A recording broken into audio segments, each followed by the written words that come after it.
pelajaran untuk tidak gentar terhadap segala kebatilan dan kemaksiatan. Sekalipun yang memerintahkan saat itu adalah seorang amir, seorang pemimpin. Apabila perintah itu bermaksiat, memecah belah persatuan muslimin, saling bermusuhan dan menebar kebencian, maka itu tidak layak untuk ditaati, karena itu merupakan perintah-perintah maksiat. Tengoklah bagaimana Umar bin Hubairah begitu lembut hatinya, tertunduk menangis mendengarkan nasihat Al-Hasan Al-Basri. Tidak angkuh, tidak sombong, tidak merasa paling menjabat dengan kepemimpinan. Sahabat muslim dimanapun Anda berada, ini adalah kisah seorang gubernur yang diangkat oleh Yazid saat itu. Setelah wafatnya Umar bin Abdul Aziz, kekhalifahan dipangku oleh Yazid bin Abdul Malik. Khalifah baru ini mengangkat Umar bin Hubairah Al-Fariqi sebagai gubernur Irak sampai Khurasan. Yazid ditenggarai telah berjalan tidak seperti jalannya kaum salaf yang agung. Dia senantiasa mengirim surat kepada walinya, yaitu Umar bin Hubairah, agar melaksanakan perintah-perintah yang ada kalanya melenceng dari kebenaran. Untuk memecahkan problem itu, Umar bin Hubairah memanggil para ulama, di antaranya adalah Imam Asy-Sya'bi dan Al-Hasan Al-Basri. Umar bin Hubairah mengatakan, sungguhnya Amirul Mukminin Yazid bin Abdul Malik telah diangkat Allah Subhanahu wa taala sebagai khalifah atas hamba-hambanya, sehingga wajib ditaati, dan aku diangkat sebagai wali di negeri Irak sampai kupandang tidak adil dalam keadaan yang demikian.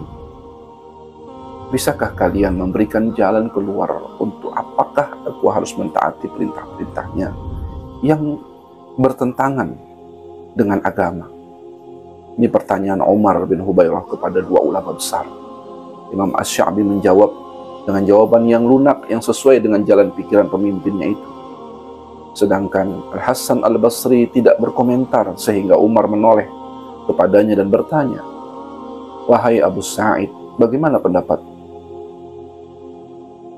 Al-Hasan Al-Basri berkata, "Wahai Ibnu Hubairah, takutlah kepada Allah atas Yazid, dan jangan takut kepada Yazid karena Allah. Sebab ketahuilah bahwa Allah Subhanahu wa taala bisa menyelamatkanmu dari Yazid, sedangkan Yazid tidak mampu menyelamatkanmu dari murka Allah. Wahai Ibnu Hubairah, aku khawatir akan datang kepadamu malaikat maut yang keras dan tak pernah menentang perintah Rabb-Nya, lalu memindahkanmu dari istana luas ini menuju liang kubur yang sempit. Di situ engkau tidak akan bertemu dengan Yazid. Yang kau jumpa hanyalah amalmu yang tidak sesuai dengan perintah Rabb-Mu dan Rabb Yazid. Wahai Ibnu Hubairah, bila engkau bersandar kepada Allah dan taat kepadanya, maka dia akan menahan segala kejahatan Yazid bin Abdul Malik atasmu di dunia dan di akhirat. Namun jika engkau lebih suka menyertai Yazid dalam bermaksiat kepada Allah, niscaya dia akan membiarkanmu dalam genggaman Yazid. Dan sadarilah wahai Ibnu Hubairah, tidak ada ketaatan bagi makhluk siapapun dia bila untuk bermaksiat kepada Allah." Umar bin Hubairah menangis hingga basah jenggotnya karena terkesan mendengarkan nasihat Al-Hasan Al-Basri. Dia berpaling dari Asy-Sya'bi kepada Al-Hasan Al-Basri. Umar semakin bertambah hormat dan memuliakannya. Setelah kedua ulama itu keluar dan menuju masjid, orang-orang pun datang berkerumun ingin mengetahui berita pertemuan mereka dengan Amir Irak tersebut.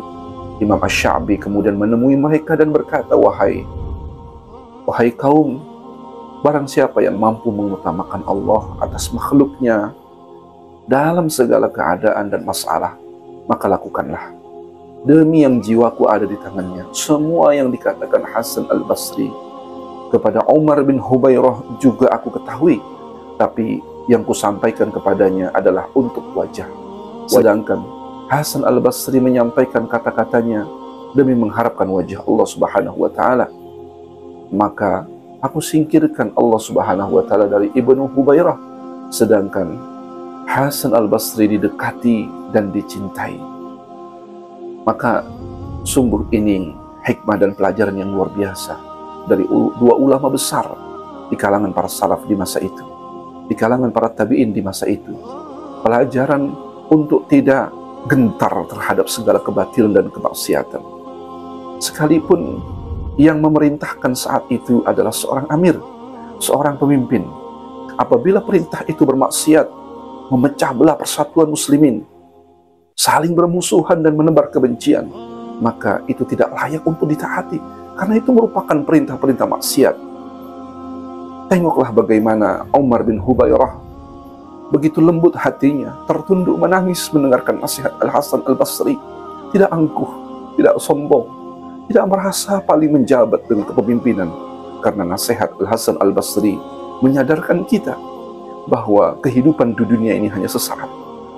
Allah tidak akan pernah memanggil para pemimpin untuk mempertanggungjawabkan kebijakannya, tapi setiap pemimpin akan diminta pertanggungjawaban atas segala lalai dan maksiatnya kepada Allah Subhanahu wa Ta'ala, atas segala perintah kepada rakyatnya, kepada umatnya, perintah-perintah yang bertentangan dengan Allah dan Rasulnya, semua akan dihisab dengan sangat berat. Semoga ini menjadi pelajaran mahal dari kisah dua ulama besar yang menghadap amir atau gubernur Irak yang diangkat oleh Yazid bin Abdul Malik. Allahu a'lam bishawab. Assalamualaikum warahmatullahi wabarakatuh.